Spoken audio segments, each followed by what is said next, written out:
Hey, everybody. Well, welcome to this week's Steering Live. That's going to be a fun one.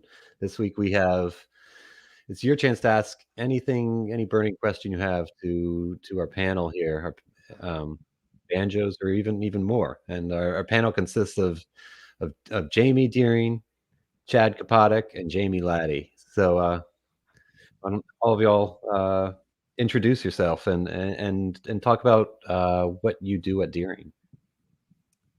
You want me to? All right, I'll go Ladies first. So I'm Jamie Deering. I am the CEO of Deering Banjo Company. That list of what I do would be pretty long. So I guess I keep the show moving forward with the help of an amazing team. It's a good summary. Yeah, that's good. I'm Chad Kopotic. I'm the Deering Master Builder now, taking over doing all the custom work as well as working in the on the high end necks coming through. Been here for 25 years and kind of help out with quality control and overall construction of the banjos. It's good to meet you, Chad. Oh, it's a How pleasure. you doing?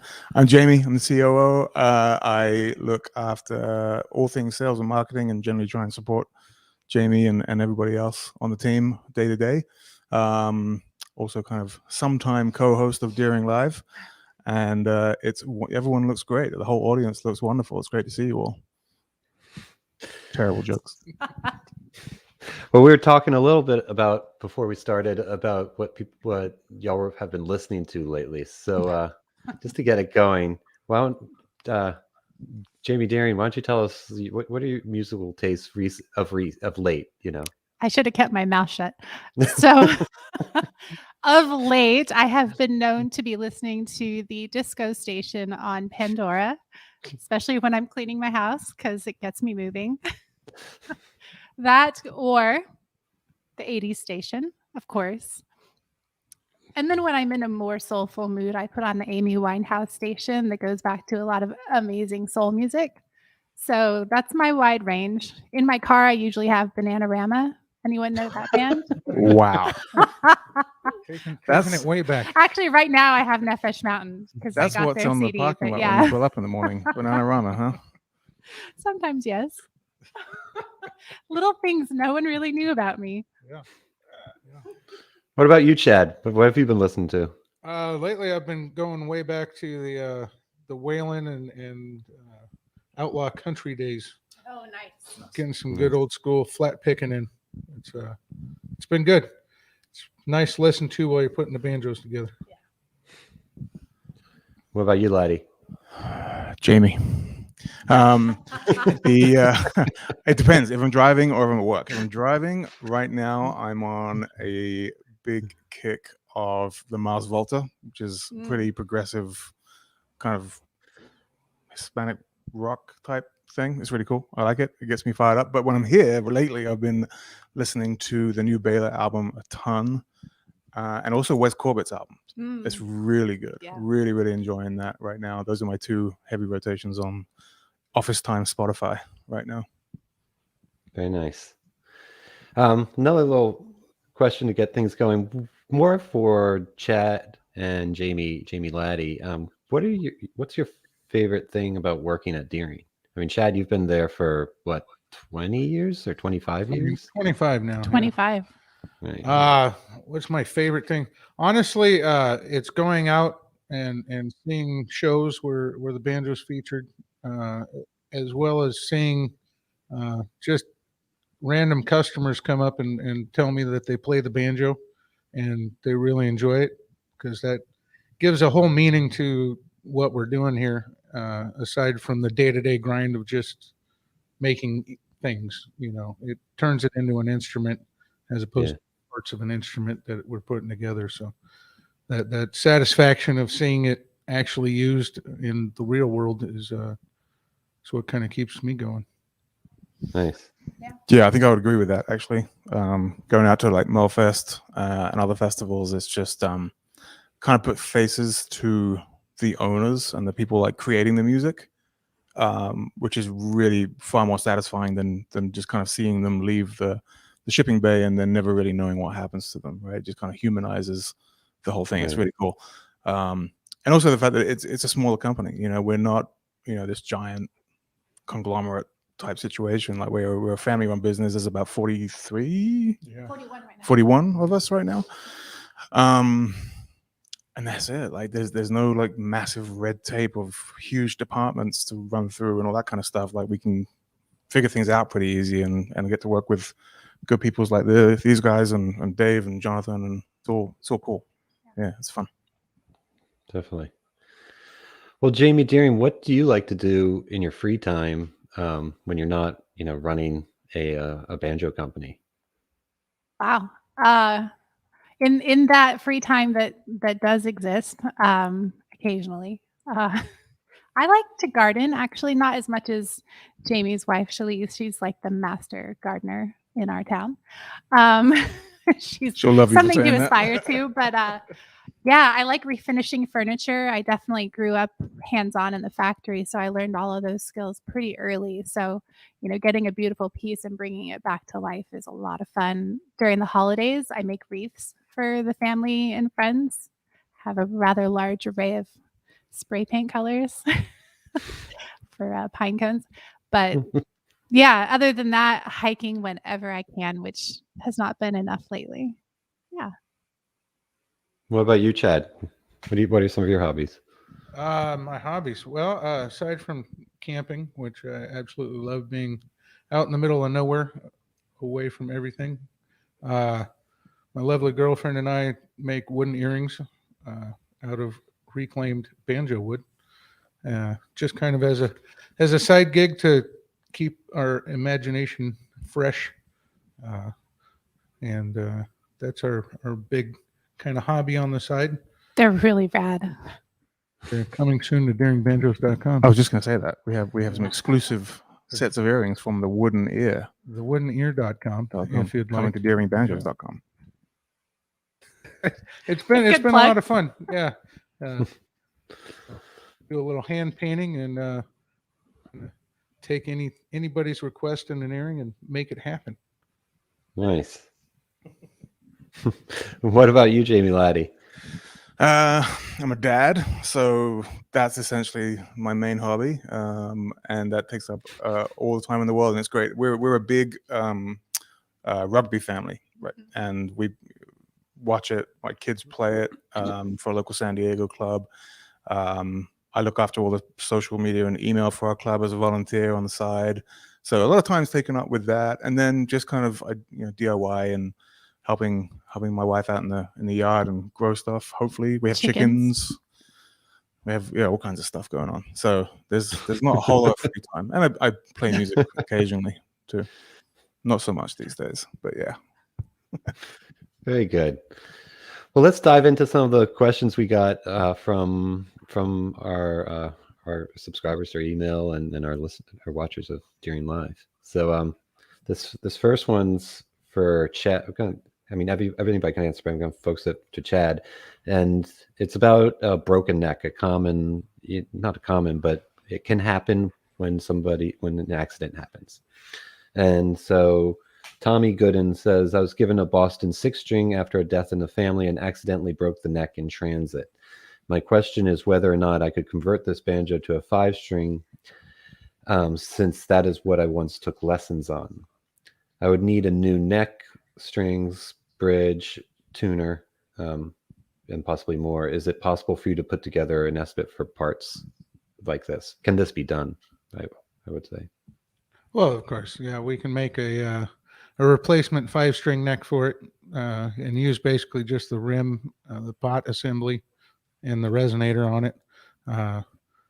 Get a hold of us at info@daringbanjos.com and we'll get that sorted out for you.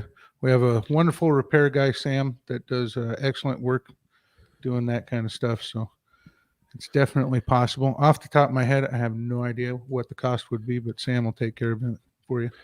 What are some of the things you'd have to, because it's a 6-string, they want to convert it to a 5-string. So what are some of the things they would have to look out for if they're trying to make a Boston 6-string turn into a Boston 5-string?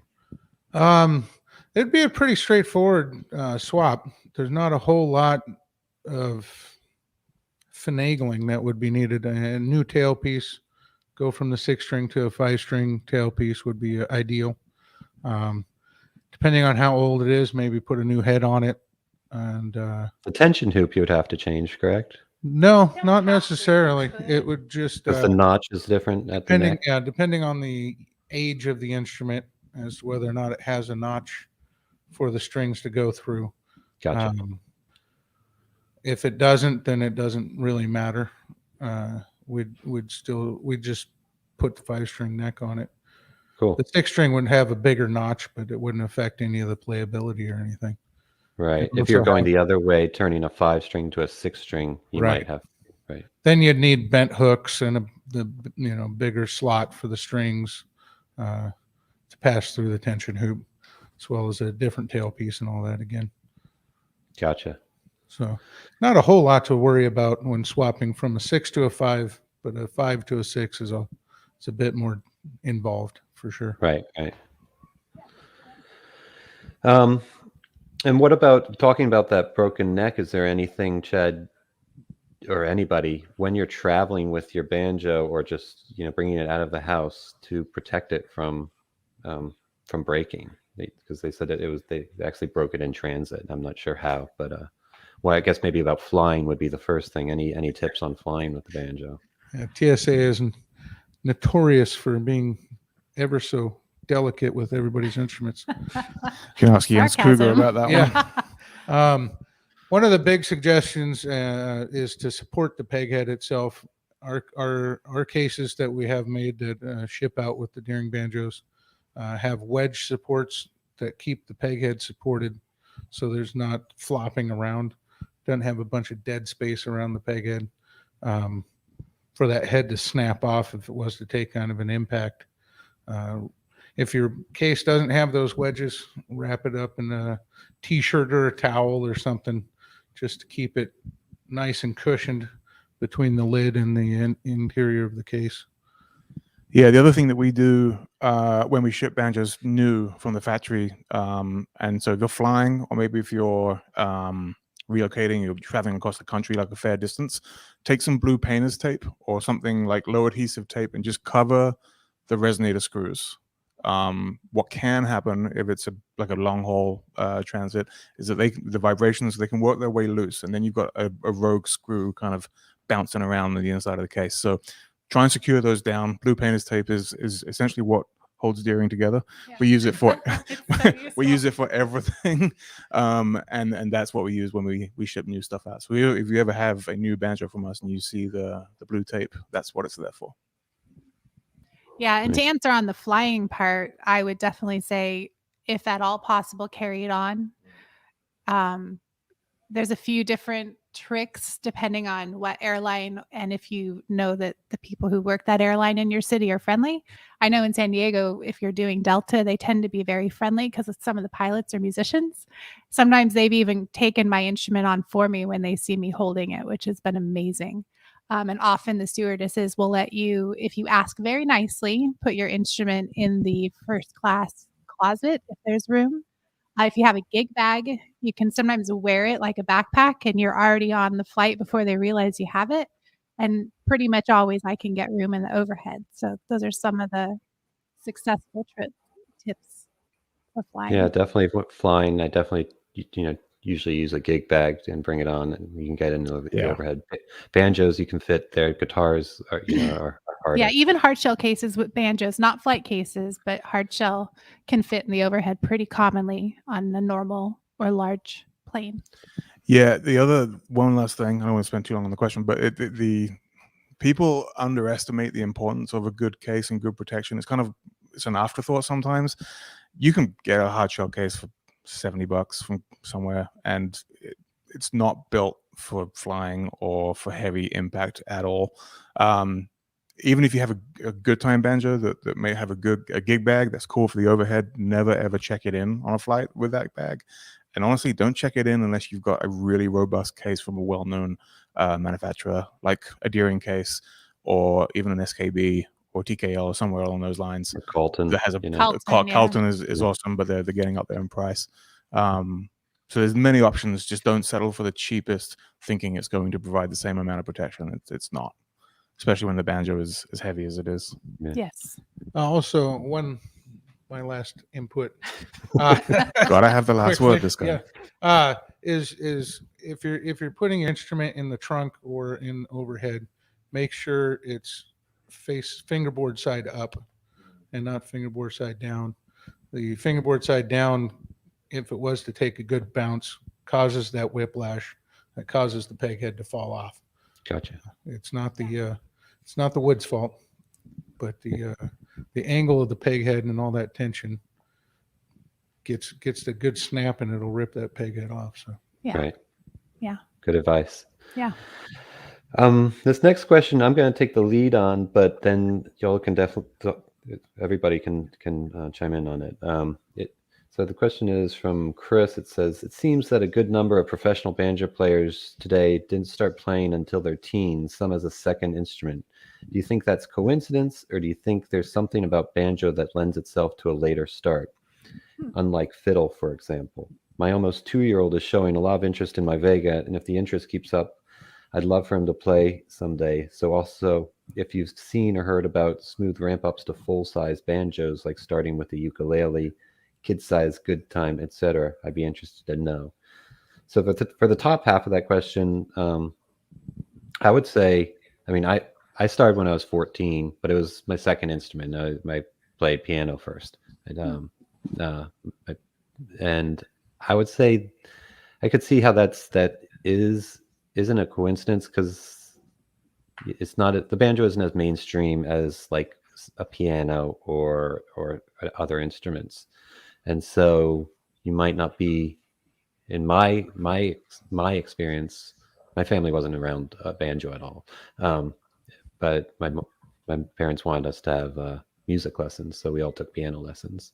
And then as I got a little older and had more exposure to different music and had more input on what I wanted to do with my time, I started playing the banjo. I think that's a common occurrence, possibly a common occurrence there. Less the small, like if you're comparing it to fiddle, it's like the size of the hands. There's plenty of children that do start playing even on full size instruments so I don't think it's a size thing. I think it's just a possibly not being around the banjo in certain areas. What do y'all think? And then also maybe talk about, the different sizes of banjos that a small child can ramp up on. I can jump in first on, I think your perspective is completely correct. And to back that up a little bit more is like when we go to festivals in areas like where Merle Fest is in North Carolina, that's a region where banjo is very prominent and you will see it a lot at a younger age. So we see a lot of kids where that is their first instrument because they're exposed to it earlier. So it has a lot to do with when you find it and when it really becomes accessible to have your hands on one. Yeah. I know one of the things that I struggled with when I did take guitar lessons after high school was I have very short fingers, and learning bar chording and things like that was very difficult. But going on to banjo, where you have 4 fingers and 4 strings to deal with, 5th string is a drone string, so you're not really fretting it a lot. It made that transition real super easy, as well as the nice open tuning that's used commonly on the banjo, because you're not having to do crazy super chords to get amazing sounds. This is true. I think the question he asked was about kind of the sizes, right, and whether it's worth starting out on something like a banjo ukulele. You can. It depends on. I mean, if the child, I think, is showing interest in for instance, a 5-string. I don't know if ukulele is a good step, other than just put a stringed instrument in their hands. It's not going to give them the same effect as as a 5-string. There's a number of shorter scale 5-strings out there. We offer the Good Time Junior as part of our collection, which is a 17 fret version of our Good Time open back, and that's kind of where I go. That's my daughter's 8. I'm sorry, she's 8. And she's been playing for about a year, and that's what she uses as well. And it's just the reach is just a little bit more comfortable, but she's getting that 5-string experience, and that's what she wanted to do. If they want to play tenor, if they want to play ukulele, then there's dozens of different options out there as well. But I would make sure you're getting a smaller version of the full size instrument you're trying to play, and not just something like a uke or a tenor that just happens to be smaller, because it won't be the same experience. Good answer. It's weird having my boss right next to me. She's like, We're just judging every little thing you say, so don't worry about it. All right, Jamie Latty and Jamie Deering, kind of focused towards you on this one. I recently ordered a Deering Clawgrass 2 banjo. I am interested to know if you are having any supply chain issues that impact your manufacturing process, and what your order backlog for this banjo is at the present time. Thanks, from Steve. well. I'll Yeah, go where to first start? if you want I me can to. jump in. It's cool. Yes, I mean, we're a small company, but we're certainly not immune to any of the challenges that the world, in particular manufacturers, have faced in the last kind of 18 months or so. I want to take a quick moment to shout out Nathan, who every single day, Nathan's our purchaser, and every day, I think for the last 18 months or so, there's been something in his inbox that has caused a problem. We've been fortunate enough to I don't think we've run out of anything big time. A couple of things maybe, but nothing so drastic that we've had to completely redesign our lineup or anything like that. And we've struggled and fought and clawed our way to making sure that we have what we have. We paid over the odds for it to get it here, to keep building. There's been numerous challenges. Jamie Deering will tell you about the challenges of COVID in general as it pertains to our employees and the proximity to one another, and how that's kind of impacted what we can and can't build, and the timings and that kind of thing. But yeah, we've been impacted just like everybody else, and we are building more now than we were last year for sure.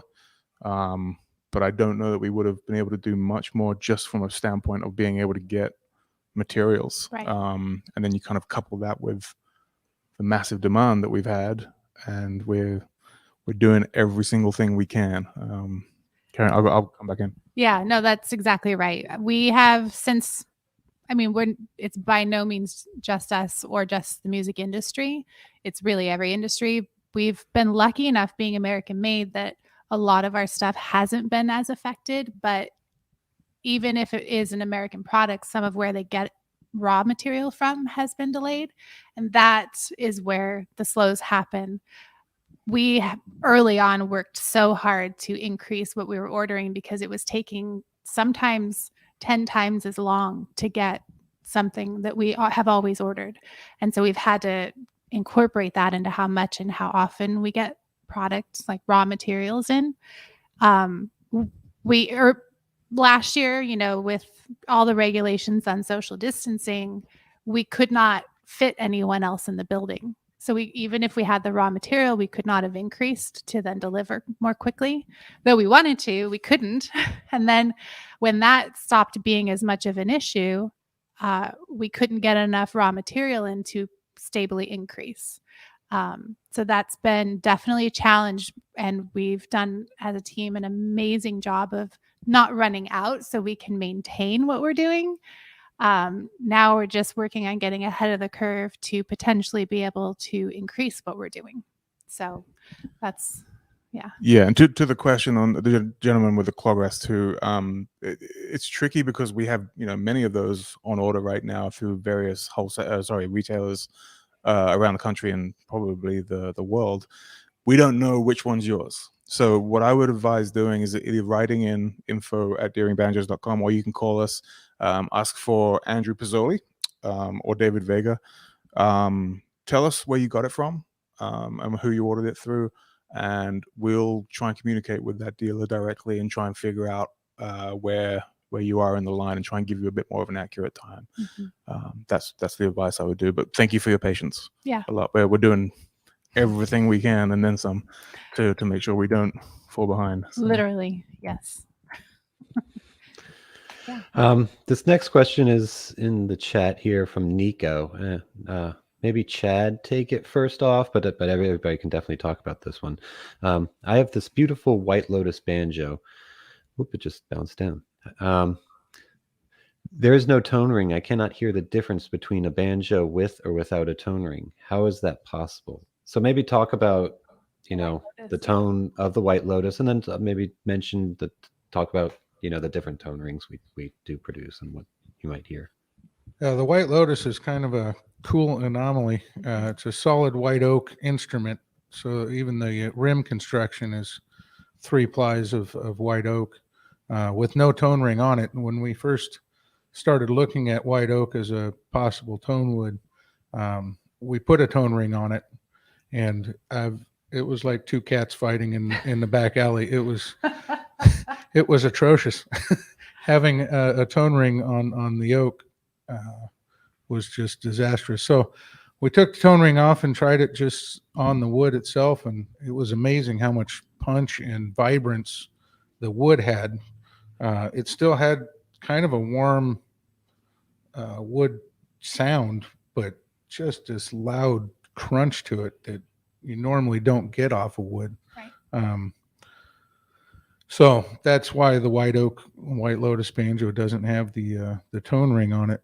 But we do, have quite a variety of tone rings. The Eagle 2010 tone ring is a really amazing tone ring that has gone over extremely well. That was introduced in 2010. Yeah. Believe it or not. Shocker. It's weird, right? And that's made of? That's made of solid brass. Okay. It's I believe, a 1/4 inch thick band of brass that is very snugly fit to the 3 plies of violin grade soft maple on the rim. Look at him with those specs. Yeah. Sales and marketing job over here. So good. That one's gone over really well. It's been very popular because it's a nice mix between a bluegrass instrument, which is really bright and twangy, and a more kind of classical instrument that's a little softer on the tones.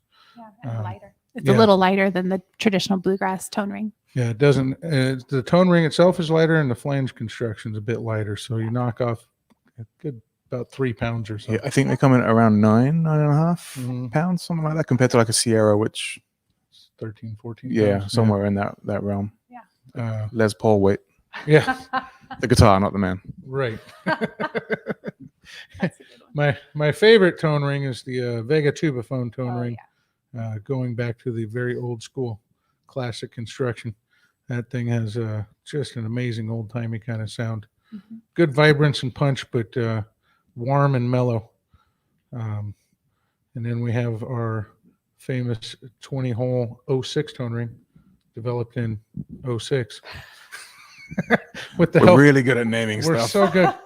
With the help of Jens Kruger and Greg Daring, really worked on that. Had some input from other artists as well to really find that optimum weight and shape that really helped bring out the bluegrass sound and the versatility of the banjo, I think, overall. Yeah. Because it really developed into nice mid-range response as well as a nice high response to it. And then we have the Hartford Grenadillo tone ring, another one of my favorites. Mhm. That one is just amazing at the mid-range and low end, and bringing that to the forefront and kind of mellowing out the high ends. More for a kind of flat picking, folky style. Yeah. Yeah. Claw hammer. Yeah. Yeah. I think I don't know. Well, we Take have my edge off the Dobson. I was going to say. Oh, that's The right. new one. Oh. We're not used to talking about the Dobson yet. Yeah, that's a spun shell of brass that is fit over a 12-inch rim. Nice thin wall construction, and it has kind of this cool, fuzzy, reverby kind of tone to it. Sounds like you're listening to an old record. Yeah. It's definitely got that old sound. Yeah. Yeah. And Vega Senator tone ring, Oh, yes. much like the Dobson, is a spun brass shell with a little brass rod around the top that the head sits directly on. That's got a nice old school sound to it as well. And then the Good Time I was rims going to say that. are just 3-ply soft maple on the Good Time 2. And then the special is a steel tone ring developed around 2010. Yeah, it's a similar shape as the Eagle 2, Mhm. just different metal. Right. And that one's got some good punch for a nice beginner It's got some instrument. great punch I think so. to it. Like, it's such a noticeable difference. So we do have customers kind of calling up saying, "Hey, what do you recommend?" And when you establish that they're trying to get into 3-finger style, and the good time and the good time 2 are great instruments to get started out on. If your intention is to kind of learn and sit at home and maybe not, make that big investment right off the bat. But if you know that your end goal is to get into bluegrass and jamming and that kind of stuff, and you can't quite reach the heights of the Sierra just yet, budgetarily speaking, Special's great. Like, it stands up so well in an acoustic setting, for that little tone ring. Oh, it's a great festival banjo for jamming too, because you can backpack that all day without any worries. Yeah. And around the campfire, you let everybody know exactly what you're playing. Yeah, they're about 7 pounds. Yeah. Something like It's that. fantastic Yeah. banjo. Yeah, really, really worth looking into. There you go. All right. Well, here's a question I hear a lot is about putting Nile gut strings on your banjo. This is from Don. So it says, "Greetings. I've been thinking about putting Nile gut strings on either my Good Time Americana or Artisan Good Time. Is it feasible? And if so, what are your thoughts in general as to offering that as an option on some of your banjos or selling those types of strings? Thanks for the opportunity to ask." I'll take it right at the top, as in like a tonal perspective. It would sound good. I think it sound nice. It will sound very, it'll be a dark sound and a thicker sound, a fatter sound, but it will have that sort of an old sort of tone that you might be going for. But maybe, Chad, you want to talk about some of the feasibility of this and what you would do if you're gonna, what would you need to do? Just need to do to your banjo? We've done a few of these straight out to the factory. Yeah. And the switchover is actually pretty straightforward. Our tailpiece construction is really nice. It lends itself well to just tying a knot and throwing those strings in there. As far as keeping the head tension up and everything, it really, Nile gut responds a little bit better to a little looser tension on the head. Lets that bridge settle in. Since we've started putting those smile bridges on everything, you need to make good contact with the bottom of that bridge to get a nice even tone across all the strings. Same, because there's less tension in the nylon strings. That's your point. Exactly. Okay. Yeah. We've also done fretless ones with the Nile gut strings on it for the super old timey folk. Those are definitely old school. That really even darkens it up more, but tonal wise. They tie on, right? Yeah. You have to tie them onto the tailpiece. So unlike most other strings that would be loop end or ball end, Right. these are not. Is there any special technique there, or is it? The way I tie them, there's 150,000 ways to tie a knot, but You're secure. yeah, anything that'll keep it from slipping. The way I tie it is a single overhand knot and then pass it once more through. So it's kind of a double wrapped overhand knot. Once you cinch that up, it really kind of holds tight to the hook on the tailpiece. We also do offer a knotless tailpiece, we call it, which is our kind of nod to the old school no knot tailpieces. It works really well for tying off those strings as well. Mm-hmm. So you don't have to keep them underneath the feet of the standard tailpiece.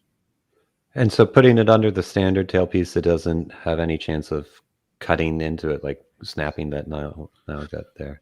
No, our tailpieces are pretty well deburred. They're nice and smooth all the way around. I haven't seen them really chafing or ripping the strings apart as they pull through the feet. Okay. Yeah, we use about ukes as well, right?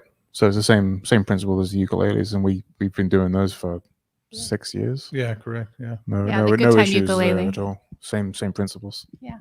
Do you have to change the nut slots though, and the bridge slots for the Nile gut? Yeah, it's definitely a good idea to widen those out to the gauge of the strings you're using, for sure. Otherwise, you get kind of weird buzzing going on, as well as on the bridge end. where the strings will start popping out of the slots. A nice corner file would work well for opening those up on the bridge. The nut really needs to be taken into someone with nut slotting files to get honed in. I wouldn't try to use any kind of random implements to open those up. Bad things will happen, and you'll have to send it in for a nut replacement. So I was going to say, yeah, you can order them to be, if you're ordering a new banjo and wanted to have them have nylon strings, we have done that, and we do that as an option, but it would need to be specially communicated. And for anybody asking, we are using Aquila Yes. strings right now. We use those on ukuleles, and they make Nile-gut banjo string sets as well. So check those out. Very good. Here's a question from Dean in the chat. Any of y'all can take this one. Would you consider making a dulcimer banjo, a banjo with a dulcimer fretboard? It would be a nice way to introduce the banjo sound to folks who can't dedicate the time needed to learn the banjo. That is for you. Oh, man. I mean, can I just pop in with something? Most people don't know this, but the first several years of Deering Banjo Company, from before I was born to early when I was born, we actually did make dulcimers. We still have one at home, and so it's funny that question would come up. I've worked on a few over the years. Would we consider it? We consider anything at Deering Banjo Company. This is what keeps us in the forefront. Awake at night. Yeah, that I don't know. That's definitely something. How many people want one down the road? But, Tell us in the chat, would you buy a dulcimer banjo? And maybe this will be the deciding factor. Yeah, We'll have the results at the end.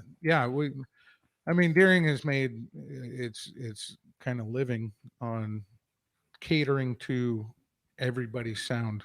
We don't try to sit in one box and demand that that's the only thing that's played on the banjo. We've done 12-string banjos. We did a 7-string banjo once, which was something special. How did that work? What was that? That was a 6-string banjo with a 5th peg sticking off the side of it. Oh, that's not what I thought it was going to be. Yeah, I remember that. It was interesting. All 7 tuners were on the peg head. It had a little tube tunnel from the 5th peg, all the way up through to the coming up the middle of the peg head. Yeah. Into is there a central tuner? Right. Was it Going out the back? Yeah. Yep. It was and it was all planetary tuners, just to confuse the situation even more. So a lot of knobs. It was great. Yeah. We do all kinds of tenors and plectrums and 5 strings, 6 strings, long necks. They're all banjos. They all deserve love. We make them because somebody wants to play them, and we appreciate it. So that's a good question. Yeah. Sticking along the new product development theme, we have a question. Have you ever considered making Deering branded D tuners, Keith style tuners? I'd take a set for sure, they say. We were just talking about tuners. Yeah, we've daydreamed about making our own tuners. It's more of a process than you would guess at first looking at it. It's a lot different than some of the more basic, tuners on other instruments. So as of right now, it's not on the horizon, but it's something we're always looking at because we would like to see more American-made tuners, so we're not reliant on shipping and all that disaster. Yeah, I think if anything, just going back to that earlier question about supply chain, right? This whole 18 months has taught, if anything, taught us that not everything is always going to be available. So what can we make in-house? What can we do ourselves? Right. And there's certainly things that that we can, and there's maybe some things that we can't. But it's all open for discussion. I know I've talked with Greg several times on tuners. He's wanted to make his own for a long time. Yeah. And it's like Jamie said, a lot more involved than people would give it credit for, especially in the planetary world. I mean, worm-driven gears are rather simple compared to a planetary system. And having the locking features like the Keith tuners do adds incredible amounts of complexity above that. So someday we'll get there. Yeah. but not Till then, we're right now. happy to support Keith Tuners. absolutely. We great do order tuners. from Yeah. them for when people request it. Absolutely. There's just some things that people do better than we do. That's why we don't make our own strings or Not, anything like that. not many. Not many, Not but many. I'm saying just strings and maybe some fret wire. Maybe some. Everything else, Yeah. our own heads. We don't make heads, but that's okay. But we've worked with Remo on Yeah, redesigning we the did heads. do that. Yeah. Yes. Next question. Follow-up question for the same person from M. Kennedy is what magic do you imbue on my banjos? They are unbelievably good. A rustic wreath and a good time Americana. Aw, that's really nice. Greg's Thanks. magic. Greg's magic. Lots of banjo sawdust. It's kind of like fairy dust, but it's better because it's all the banjo dust. Yeah. Kind of coats the banjo as it comes through the factory. Whether it's intended or not. Right. Also, everyone we have working here really have a great team out back doing all the work. They're excellent craftsmen and craftswomen that really pay attention to the details and understand the level that Deering expects and the level our customers expect, really. Because without that expectation, we would be complacent, and our customers keep us honest. They let us know when we start slipping a little bit, and we go out and fine tune everything again. We try not to rest too much on our laurels of how good we think we are, and really, everyone that puts time into the banjo really adds a lot of care to it, making sure it's correct. Yeah, that's very well put. Also, there's an aspect that not everyone knows unless you've been here, but we're one building in Southern California, and the raw wood comes in, and it comes out through the entire process in this one building as a banjo. So we don't get parts that are pre-made and shipped to us and then put together or anything like that. It's all right here in one building, and that is not everybody. And at the level that we make, like for the good times, to be able to do that here is a big deal. It's not, the easiest thing in the world to do in America, but it's important to us to be American made and to have it done under one roof. Yeah. Here's a just a kind of maintenance question. How often should I oil the fretboard? That's a real common question. It is a very common question. It comes down to a couple things. One, where do you live? What's your change in climates? If you go from long periods of time where it's very dry, you need to oil it a little bit more frequently.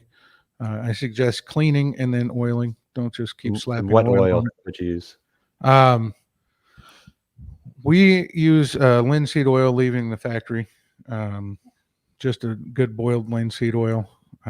We do, I think on our website, have the F1 F1 oil, oil. which is from Music Nomad, which is a really good option as well. And he has a great fingerboard cleaner as well. But I recommend with linseed oil sealing it every couple of years seems to be okay. Older Deerings, before we switched to linseed oil, which was probably about 10 years ago. Before that, we used almond oil. Those fingerboards, I would oil every 6 months, probably.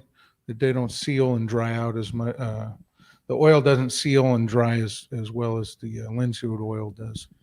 What are the telltale signs for anyone who doesn't know what they're looking for? Like, what's On when? Yeah, on when? when, Yeah, yeah. I mean, there are obvious signs on an ebony board, for example, that they'll be like, that's what Chad told me to do. You kind of get a really dull, dusty kind of look to the ebony. It doesn't have that brightness and shine to it anymore.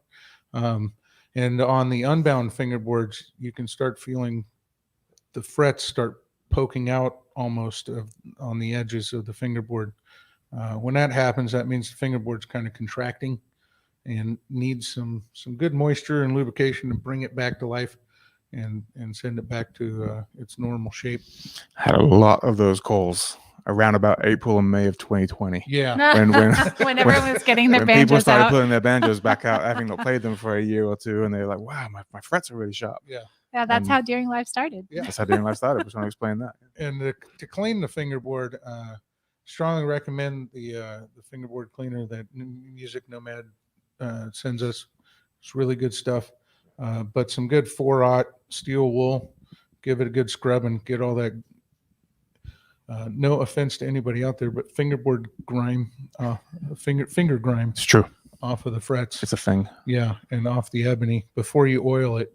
Yeah. Otherwise, it starts to turn real gummy and sticky, Mm. and that makes playing no fun. And pay attention to the frets while you got that steel wool. Yes. Go over the frets as well and try and get the shine back into them. It's going to make your playing a lot more noticeably different, better.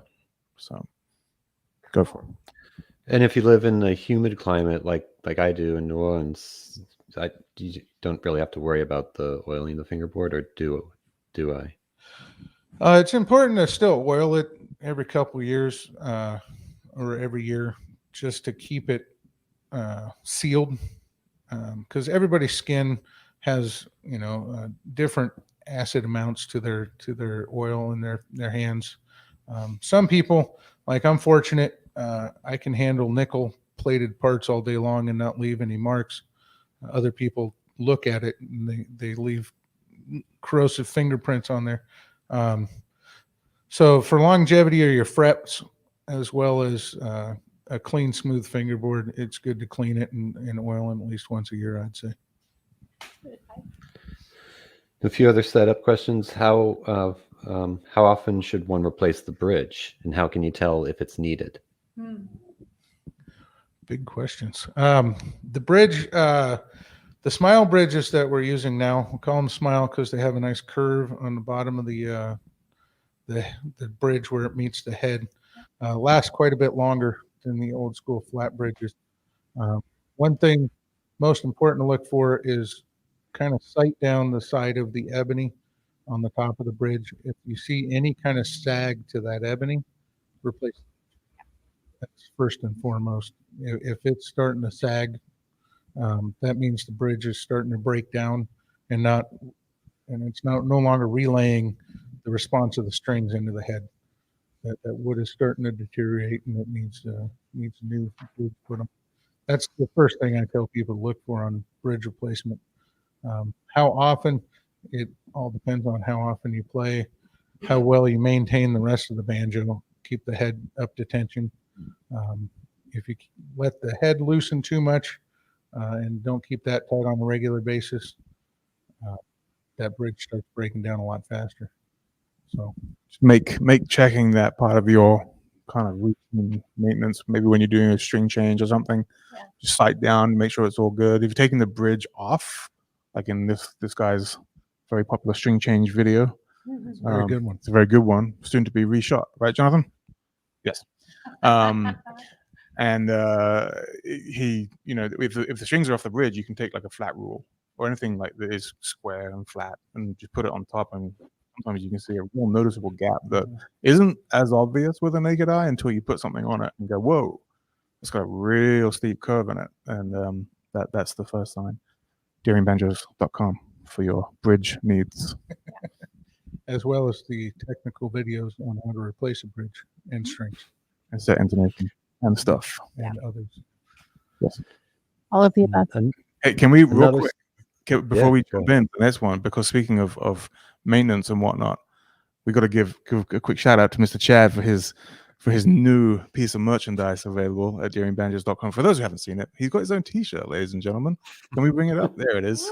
Pretty sweet Woo. apparel. The Kopotic School of Banjo So rad. Engineering They're going quickly. in a multitude of colors, right, Jonathan? Every All color. the colors. Go check it out. They're amazing shirts. We've honored him, emblazoned him on a shirt.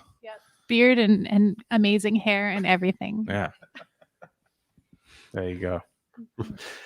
All right, Chad, since you have your own shirt, then how about answering if does it matter if in any way the head has that really used look, especially if the bridge is replaced regularly?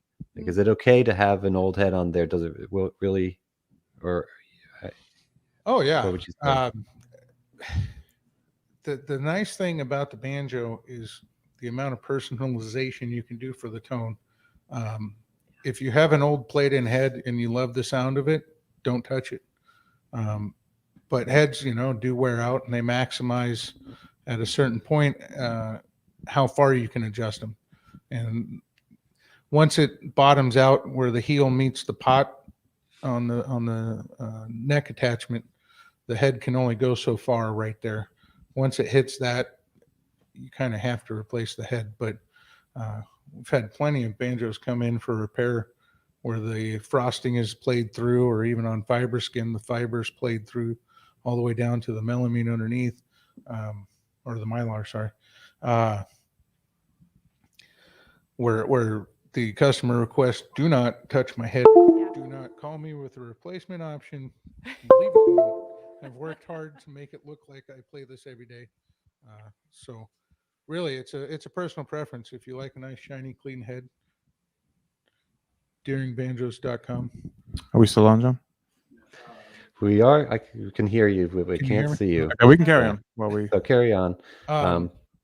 Yeah. So if you like the way the head looks, have at it. There's nothing wrong with a played head. A well played head is often a badge of honor. So. All right, we're gonna look at Dave for a little while. Okay. Yeah, it's something just went out. So I want to make sure I can still hear you.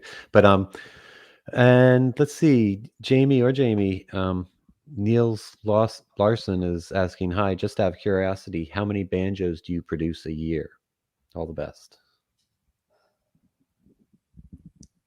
In excess of, did we give the actual number or the fake number? Nah, I'm joking. In the realm of around 8,000. Yeah. Somewhere in there.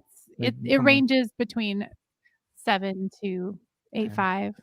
Yeah. Somewhere in That includes the good times, the deering, the upper line, everything. Yeah. That would be our average. 35 to 40 a day leave this factory.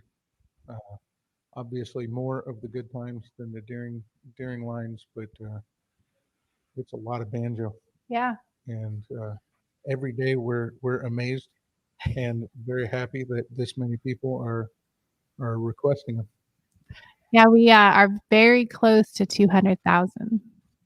Right. Yeah. Oh, a few years ago we did 150,000, but we're getting close, so I'm sure we'll do some kind of special celebration. We did a special Sierra, didn't we, for 100,000? Is that right? For early instruments? Mm-hmm. That we then. Man, that was like just after I joined the company. I know. Such a long time ago. Let's see, Jamie Latty. This person's having trouble finding a deering dealer. What would you say to them? Trouble finding a deering dealer. Okay, so first things first, if you haven't already, deeringbanjos.com, up in the top navigation, there is a dealer finder. You can tap in your zip code, choose a radius, and try and find somewhere near you. The best way to do it is that way. Now, depends on also what you're looking for. If you're looking for a good time banjo, you shouldn't have too much trouble finding someone stocking deering banjos. There's the dealer locator right there. Perfect. There's an abundance of dealers. I think we have something 350 dealers around the world, most of which are in the US. If you are having trouble finding someone near to you, or if you're looking for something a little maybe higher end, like a calico, they're not going to be in every store. A lot of them can order on your behalf. That's no problem. But I also wouldn't kind of discount the possibility of exploring like a banjo.com or a banjo studio or an Elderly Instruments that may not be near you, but in 2021 going into 22, most of these guys offer just exceptional service as far as being able to kind of return if you don't like it, or put down a down payment or whatever it is you need to do. They're very flexible. It's not like the old days of just once you get it, you just stuck with it. They can normally work something out with you. So I wouldn't discount those guys either if you don't have anybody near you, but there should be plenty. And I think just if you really are having trouble, just hit us up at info@deeringbanjos.com, and then we'll help you out with that. All right. This question, Kent has is wondering what has been the feedback on all the oak models? Do they hold up to heavy plane, etc.? Do you wanna Have at it. You hear more direct from the customers than I do. Extremely positive. We put out a few oak models at the same time. We spoke about the White Lotus earlier on, which kind of serves a very different, kind of very specific point, which is like 3-finger style. It's a resonator banjo.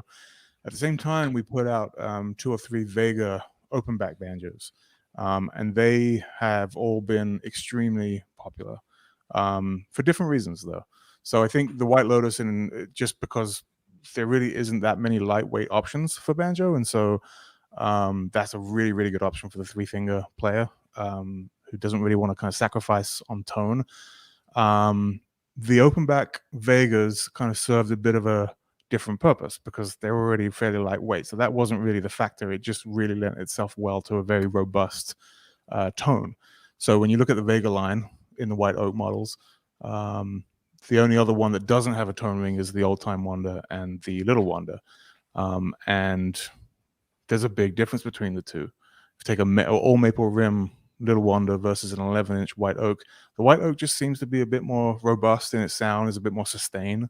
We have one, Rick Barron, one of our artists, was one of the first guys to have one, and he just absolutely fell in love with it. There's a really good video on the product page on that particular banjo as to why he loves it so much. But yeah, very popular.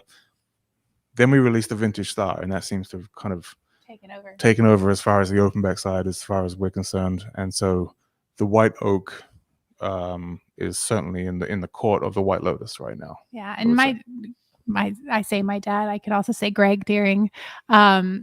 He has one of the original ones that we built, and he has taken that literally all over Kingdom Come, camping, everything, and it's in great shape.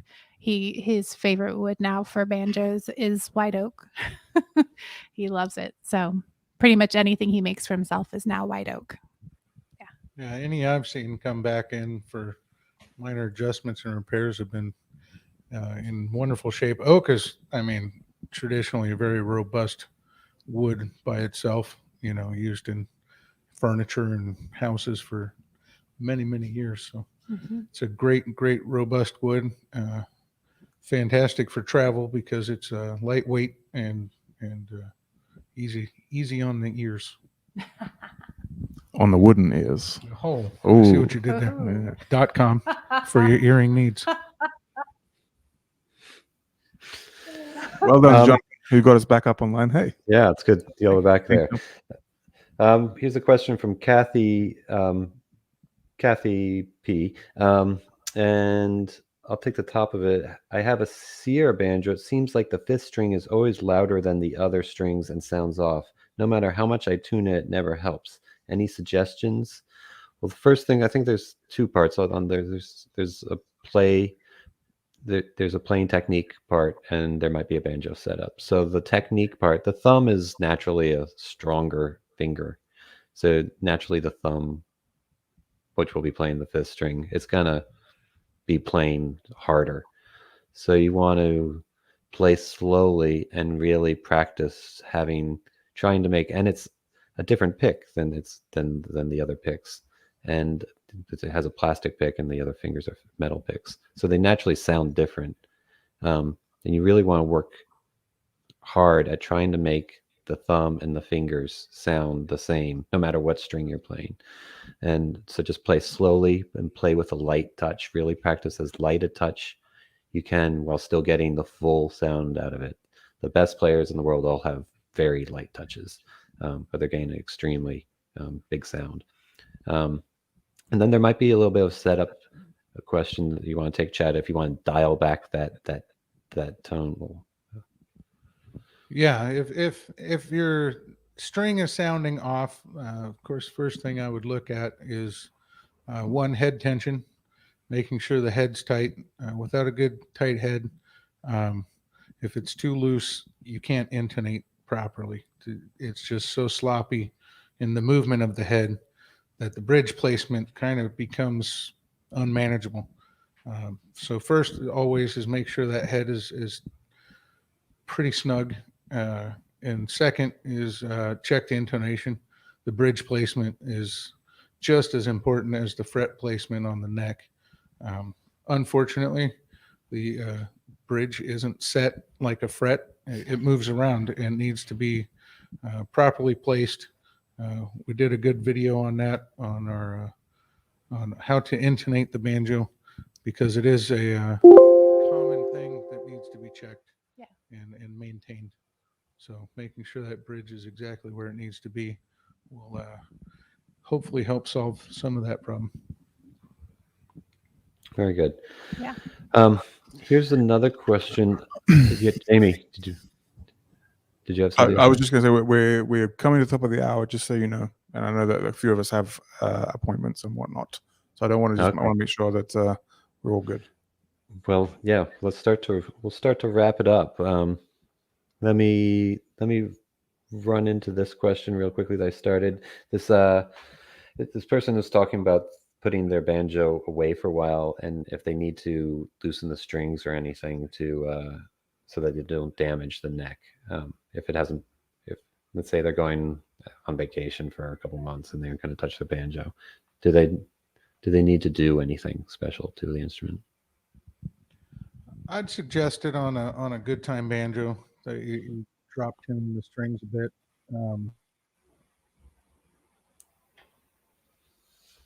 All right. Whoop, we lost the sound. We lost the audio of Chad now. But well, so we are at the top of the hour. So maybe I will start to, I don't know if can y'all hear me? Give me a thumbs up if you can hear me. All right. Well, we lost the audio, and we are at the top of the hour, and everybody has some appointments they have to get to. But this has been great. We should do this again. We have a lot more questions to get through, and a lot in the chat. Sorry we couldn't get to them all, but keep asking them, and we'll write them down, and we'll do this again sometime soon because it's been good. Thank you everybody for coming. Thanks Jamie Deering, Chad Kopotic, Jamie Latty, Jonathan Fraser, and next week we have Mike Munford. That's going to be a great one. He's a fantastic 5-string, 3-finger style player, and plays with Frank Sullivan and Dirty Kitchen. And he's also a very good banjo setup person. He's one of the top setup people. So come with your questions for Mike Munford and come listen to him play next week. Next Thursday, same time. Thursday the 11th at 6 p.m. Eastern. So again, thanks everybody for coming, and we'll see you next week.